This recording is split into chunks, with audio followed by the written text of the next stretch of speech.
संतोष देशमुख हत्या प्रकरणाचा तपास होईपर्यंत धनंजय मुंडे आणि पंकजा मुंडेंना मंत्रिपद देऊ नये अशी मागणी आता होऊ लागलेली आहे। शिवसेना उद्धव बाळासाहेब ठाकरे पक्षाने पंकजा मुंडेंच्याही राजीनाम्याची मागणी केली आहे। बीडच्या मोर्चामध्ये मराठा क्रांती मोर्चाकडून मुंडे भाऊ बहिणींच्या राजीनाम्याची दाट शक्यता निर्माण झाली आहे। पाहूयात।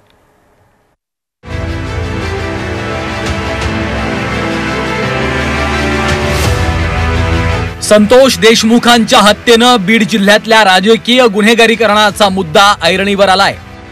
बीडच्या गुन्हेगारीला राजकीय आश्रय कुणी दिला यावरून राजकीय आरोप प्रत्यारोपांच्या फैरी झडू लागल्यात। संदीप क्षीरसागर, सुरेश धस आणि नमिता मुंदडा यांनी या प्रकरणामध्ये आवाज उठवल्यानंतर आता सामान्यांनी हत्येविरोधात आवाज उठवलाय। संतोष देशमुखांच्या हत्येचा तपास पूर्ण होत नाही तोपर्यंत पंकजा मुंडे आणि धनंजय मुंडे यांनी मंत्रिपदाचा राजीनामा द्यावा अशी मागणी आता होऊ लागली आहे। मी कराड हे धनंजय देशमुख मुंडे यांचे उजवे हात आहेत। मग जर समजा धनंजय मुंडेचे उजवे हात जरी आरोपी असतील या घटनेतले तर या प्रकरणाला न्याय कसा मिळणार आहे?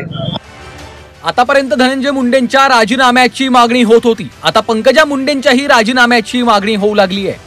शिवसेना उद्धव बाळासाहेब ठाकरे पक्षाचे खासदार संजय राऊतांनी धनंजय मुंडेंसोबत पंकजा मुंडेंचाही राजीनामा घ्यायला हवा अशी मागणी केली आहे। मुळात त्यांना मंत्रिमंडळात घेणं ही चूक होती, कारण तिथे ज्या खुनाचा तपास सुरू आहे किंवा ज्या हत्यांचा तपास सुरू आहे तो जर निष्पक्ष व्हायचा असेल, निष्पक्षपणे व्हायचा असेल, पारदर्शक व्हायचा असेल तर मी खात्रीनं सांगतो की एकही मुंडे सध्या तपास पूर्ण होईपर्यंत सत्तेत असता कामा नये आणि ही भूमिका त्यांनी स्वतःहून घ्यायला पाहिजे। म्हणजे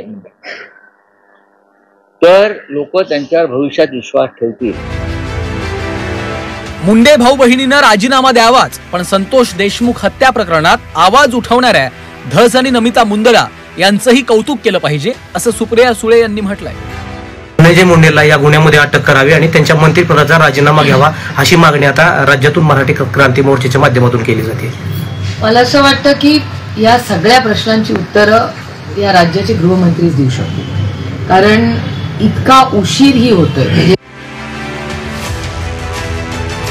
आतापर्यंत वाल्मिक कराडपर्यंतचे आरोप मर्यादित होते, पण आता धनंजय मुंडेंसह पंकजा मुंडेंवरही आरोप होऊ लागलेत। मराठा क्रांती मोर्चाच्या आंदोलनाचा वणवा पेटल्यास मुंडे भाऊ बहिणीला त्याची मोठी राजकीय किंमत मोजावी लागण्याची शक्यता आहे। विष्णू बुर्गे, झी 24 तास, बीड।